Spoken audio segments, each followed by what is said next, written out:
छत्रपती संभाजी महाराज हे शूरता, विद्वत्ता, त्यानंतर एक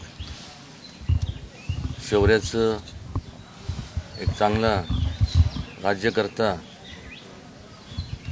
याचं एक ते प्रतीक होते. ते कधी कोणाला शरण गेले नाही, मरण पत्करलं पण शरण ते कधी गेले नाही. आणि अवघ्या 32व्या वर्षामध्ये एका बाजूला संपूर्ण राज्यकारभार हाताळताना दुसऱ्या बाजूला बुधभूषणसारखे अनेक ग्रंथ वेगवेगळ्या भाषेत त्यांनी लिहिले. खरोखर त्यांच्या तोडीचं या पृथ्वीवरती दुसरा कुठेही योद्धा झाला नाही. छत्रपती शिवाजी महाराजांचा आदर्श त्यांना लाभला आणि जगावं कसं आणि तत्त्व कशाला म्हणतात हे आणि अनेक बरेच पैलू त्यांचे जे होते त्यातनं बरंच आपल्याला शिकायला मिळतं. सर्व धर्म समभावाची जी काय छत्रपती शिवाजी महाराजांची जी संकल्पना होती तीच त्यांनी संपूर्ण पुढे नेली.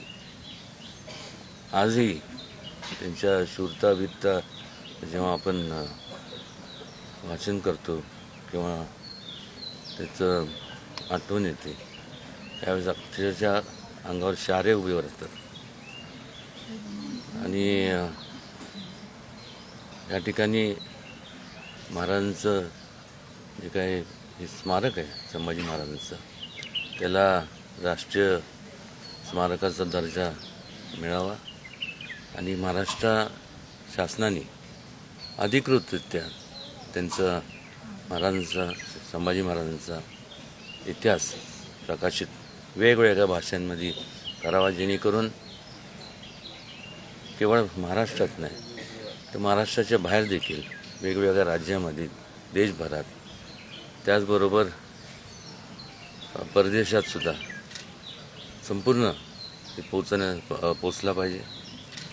आणि तरुण पिढीला एक प्रकारचं चांगल्या प्रकारे त्यातनं एक मार्गदर्शन निश्चितपणे ठरणं आणि चांगलं आयुष्य कसं जगावं, चांगल्या प्रकारचं दिशेने वाटचाल कशी करावी ही त्याच्या मागची आमची आणि सर्वांचीच एक प्रामाणिक इच्छा आहे, कल्पना आहे.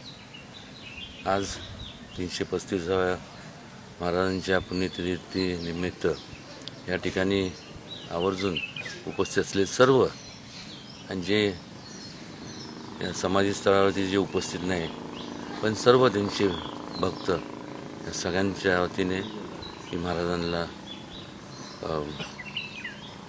या पुण्यतिथीनिमित्त त्यांना संपूर्ण मानाचा मुजरा अर्पण करतो. देश विदेशातील प्रत्येक घडामोडींचे लाईव्ह अपडेट मिळवण्यासाठी आता साम टीव्हीच्या सर्व सोशल मीडिया प्लॅटफॉर्मला लाईक, फॉलो आणि सबस्क्राईब करा. तसंच सर्व नोटिफिकेशनसाठी बेल आयकॉन प्रेस करायला विसरू नका.